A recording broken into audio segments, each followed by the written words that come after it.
দিদি অনুভূতি? হরে কৃষ্ণ, রাধে রাধে। রাধে রাধে। এবার এখনকার মতো শেষ, আবার কালকে শুরু হবে। এখন অনেক রাত হয়ে গেছে, সবাইকে টাটা। এখন রাত 12টার বেশি বাজে। আমরা এখন মন্দির মন্দিরে পরিষ্কার করে তারপর আমরা সবাই বাসায় যাব।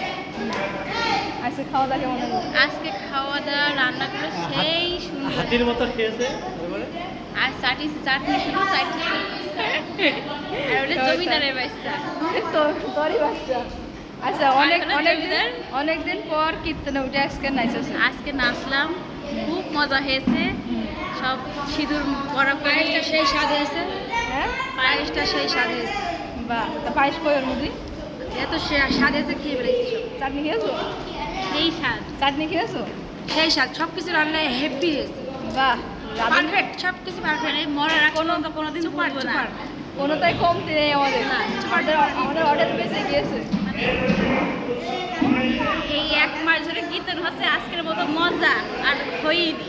আমরা নেচে গিয়ে খেয়ে খুবই মজা পাইছি, খুব খুব। এখন বাসায় যাবো। নাচা করেছি আজকে। আচ্ছা, সবার অনুভূতি তো দিলাম। আমার পুতুল নেই, আমার পুতুলটির অনুভূতি তো নেওয়াই লাগবে। পুতুল নেই, আমি এক বালতি ভাত নিলাম। বালতিতে করে কিনে যাচ্ছ? ভাত নিয়ে আসলাম।